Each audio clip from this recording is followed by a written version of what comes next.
Salam dostlar. Bugün Halloween oyuna girdim. İçeride hiç şey yoktu. Açma sokağım kapını.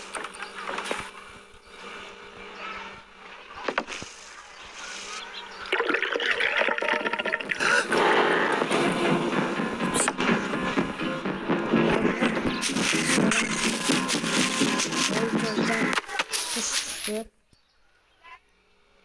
Bakın gölden yere kar topu düştü.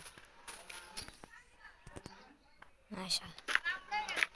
Biz kadar topumuzu götürüp buradan çıkar. Kaç. Bakın buraya girdik. Burada komşunun bir evi değil.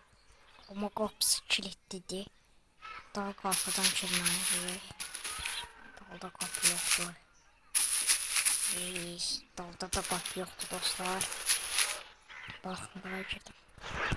Kapı açılmır yine de. Bunda biz taşına boyalı gidelim.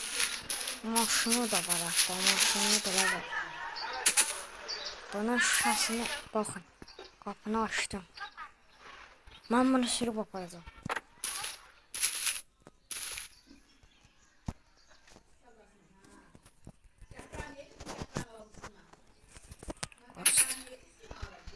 Kimse gelse cezbenin üstüne sıkacağım. Yok. Komşunun hayatına düştük. Kaç.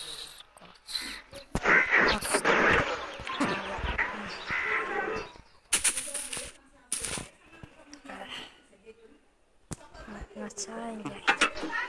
Anladım. Bak biz...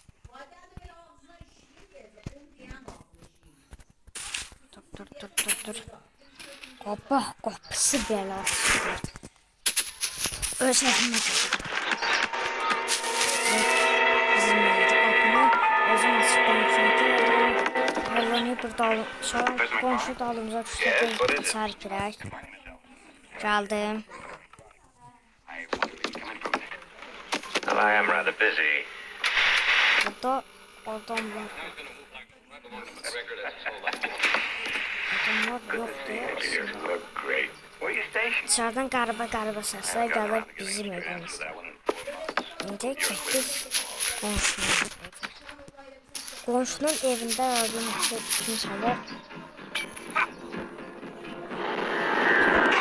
Qonşu radıq tutdu. Günümüz reddi. Baxın. Şüşəni qırıb eşiyə çıxdı.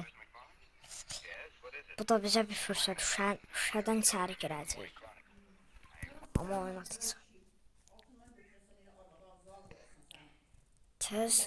Tez gedib buradan açım qapını. Adam gəldi.